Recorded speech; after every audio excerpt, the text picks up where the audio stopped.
Hey guys, this is Ashwin Vidyala here.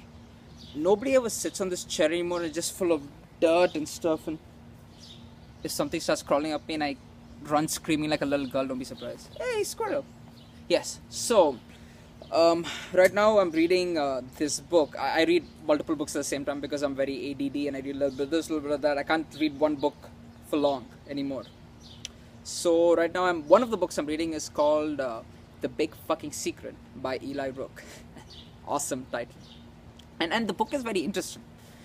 He goes into some stuff which is true, but will seem far-fetched to most people. And today the chapter I was reading, he talked about the different dimensions. He was talking about first, one dimension is a straight line. 2 dimensions is if, like a flat geometry, like a square with 2 dimensions. And then the 3rd dimension would be like, say, a pyramid. If on the 2 dimension, it's like 1 dimension is a line, and then 2 dimensions would like say a square like this. The 3rd dimension would be if you say you had a point on the top and you created a pyramid. That would be the 3rd dimension. The 4th dimension would be connecting 2 3-dimensional points. So say this is the 3rd dimensional point up here, and you have one more here.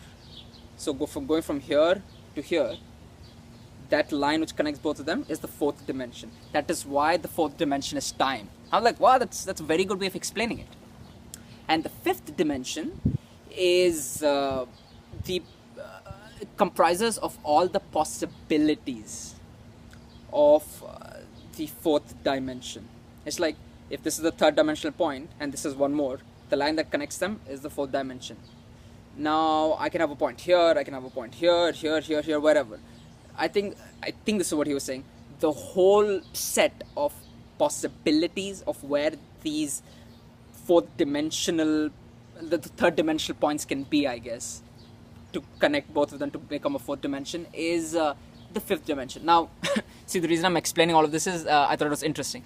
But the more important fact is it's important not to get caught up with the minutia of things. Now, it's good to know, it's interesting, it's fascinating to me. But it really is not that important. It's important to just learn something. Is that a spider? Yeah, it's important to learn something and just go with it. And just use it. It's like when you get into a car, do you need to understand how the whole mechanics and the intricacies of how the engine works and how the fuel, whatever, goes into the various parts, pistons and all that shit? Do you need to understand that? No. All you need to know how to do is know how to drive, put in the key and turn on the ignition. Everything else is secondary, isn't it? In the same way when you're exposed to information that can benefit you, you have to take action on it. It's important to not get caught up with the minutia and think I have to learn every aspect whatsoever about this before I can use it and do something with it. No. Just take the information and start using it. You can learn along the way. And quite frankly, at the highest, very often you don't need to know the highest, the whole detail of it. If you want to, that's fine, but you don't have to. It's just important to learn something and run with it. And you can learn along the way. It's easier to steer a ship that is moving.